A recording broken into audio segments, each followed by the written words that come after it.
भगवान श्री कृष्ण बचपन में बहुत शरारती थे। कभी गोपियों की मटकी फाड़ दिया करते थे तो कभी बछड़ों को गायों का पूरा दूध पिला देते थे। गोकुल की गोपियां चाहकर भी प्यारे से श्री कृष्ण को डांट नहीं पाती थीं, क्योंकि वो इतने नटखट थे कि उनकी शरारतों को देखकर उन्हें दुलारने का मन करता था। कान्हा की ऐसी ही लीलाओं में से माखन चारी की थी। यह तो सभी का मालूम है, कन्हैया को मक्खन कितना पसंद था। माता यशोदा कृष्ण को जो मक्खन देती थीं, उससे उनका मन नहीं भरता था। इसलिए मैया जहां भी मक्खन रखती, कृष्ण चुपके से गांव के बच्चों के साथ आकर सारा मक्खन खा जाते थे। ऐसा कई दिनों तक चलता रहा।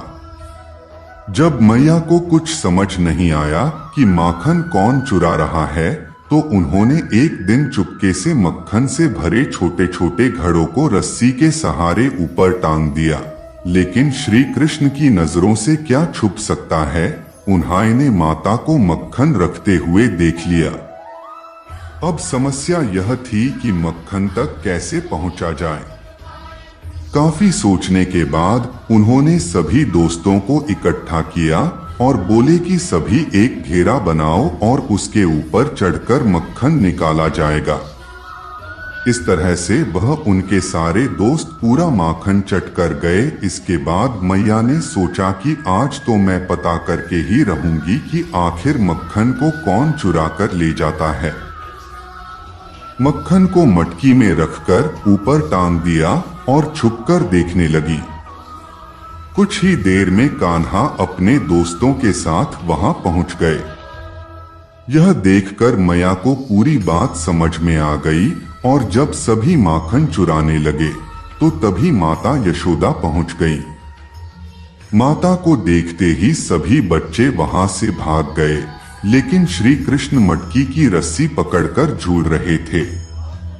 माता ने आकर उन्हें नीचे उतारा और प्यार से डांटते हुए कहा कि अच्छा तो तुम हो वो माखन चोर जिसने मुझे बहुत परेशान किया है। कृष्ण माता को देखकर हंसने लगे और बोले, मैया मैं नहीं माखन खायो। इस पर माता बोली कि अपनी मैया से ही झूठ बोलते हो। कृष्णा कन्हैया की भोली सी सूरत देखकर और उसकी प्यारी सी बात सुनकर माता ने कृष्ण को अपने गले लगा लिया और बोलने लगी, मेरा प्यारा नटखट माखन चोर। बस तभी से श्री कृष्ण को प्यार से माखन चोर कहकर बुलाया जाने लगा। एक बार कन्हैया अपने पास राखी मटकी से माखन खाने लगते हैं। अचानक उन्हें अपनी मणिस्तंभ में स्वयं का प्रतिबिंब दिखा। कान्हा को लगा कि कोई नन्हा शिशु चोरी से उनका माखन चुराने आया है। बाल गोपाल थोड़ा डरकर छोटा बच्चा समझकर उसे प्रलोभन देते हुए कहते हैं, अरे माखन चोरी के बारे में मैया से मत कहना, हम दोनों साथ में माखन चोरी करेंगे। मैं माखन कहा रहा हूं, तुम भी मेरे बराबर माखन खा लो। कान्हा की आवाज सुनकर यशोदा माँ जब बाहर आई और उन्होंने कन्हैया से पूछा कि तुम किससे बात कर रहे हो, तब कान्हा ने कहा, पता नहीं मैया, घर में एक नन्हा बालक माखन चोरी करने आया है। मैं मना करता हूं तो मानता नहीं है, मैं मुस्कुराता हूं तो यह भी मुस्कुराता है। यशोदा मैया कान्हा की इस बाल लीला को देखकर मंत्रमुग्ध हो जाती हैं और अपने माखन चोर को गोद में उठाकर लाड लड़ाती हैं। कान्हा की दूसरी माखन चोरी की इस लीला में वे अपने ही घर में माखन चुरा रहे हैं। कन्हैया घुटनों के बल उस कमरे में प्रवेश कर जाते हैं जहां माखन रखा है और वहां रखी मटकी से माखन निकल के खाने लगे हैं। वह आनंद ले लेकर माखन खा रहे थे, तभी मैया यशोदा अचानक से आ गई और कान्हा से पूछ लिया कि तुम यहाँ क्या कर रहे हो। कान्हा बड़ी चतुराई से बोले, मैया तूने जो मेरे हाथों में कंगन पहनाया है उसमें से आग निकाल रही है और उससे मेरा हाथ जल रहा है। इसीलिए मैंने माखन की मटकी में अपना हाथ डाल लिया। मैया बोली, अच्छा ये तो ठीक है, लेकिन तुम्हारे मुख पर माखन क्यों लगा है? इस पर कन्हैया कुछ सोचते हुए कहते हैं, मैया जब मैंने मटकी में हाथ दिया था तब मेरे मुख पर एक चींटी चली गई, और जब मैं उस चींटी को हटाने लगा तब मेरे मुख पर माखन लग गया। मैया यशोदा ने जब कान्हा के मुख से ऐसी मन मोहने वाली बातें सुनी तो सीने से लगा लिया। कान्हा की माखन चोरी की यह लीला आरंभ होती है चिकसोले वाली गोपी के यहाँ से। कन्हैया ने अपनी एक टोली तैयार की।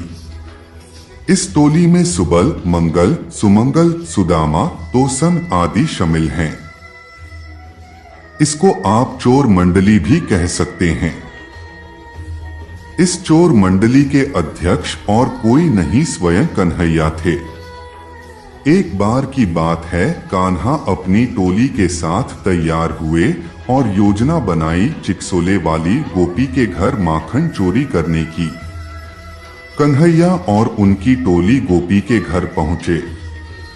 कन्हैया ने गोपी के घर पहुंचकर अपने साथियों को छिपा दिया और स्वयं दरवाजे पर पहुंचकर जोर जोर से द्वार खटखटाने लगे। जब गोपी ने द्वार खोल तो कान्हा को खड़े देखकर पूछा, कान्हा सवेरे सवेरे यहाँ कैसे? कान्हा बोले, मैया ने भेजा है कि चिकसोले वाली गोपी के घर जा। हमारे घर में कोई संत महात्मा आए हैं और अभी घर में ताजा माखन नहीं निकाला है। मैया ने कहा है कि आप भोर में उठकर माखन निकाल लेती हो तो एक मटकी माखन दे दो, बदले में 2 मटकी माखन लौटा दूंगी। गोपी बोली, कान्हा मैया से कह देना कि लौटाने की जरूरत नहीं है, संतों की सेवा मेरी तरफ से हो जाएगी।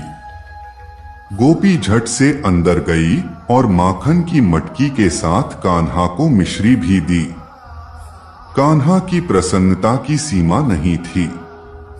वह माखन लेकर बाहर आए और जैसे ही गोपी ने द्वार बंद किए, कान्हा ने अपने सभी दोस्तों को बुलाया और कहा, जिसके यहाँ चोरी की है उसके दरवाजे पर बैठकर खाने में एक अलग ही आनंद की अनुभूति होती है और फिर यह चोरी नहीं कहलाती। इतना कहते ही सब चिकसोले वाली गोपी के दरवाजे के बाहर बैठ गए। सभी सखा माखन और मिश्री खाने लगे। माखन मिश्री के खाने की आवाज जब गोपी के कानों में पड़ी तब उन्हें लगा कहीं घर में बंदर तो नहीं आ गए। गोपी ने जैसे ही दरवाजा खोला, उन्हें कान्हा अपनी मित्र मंडली के साथ माखन खाते दिखे। उन्हें देखते ही जैसे ही गोपी उन्हें डंडे से मार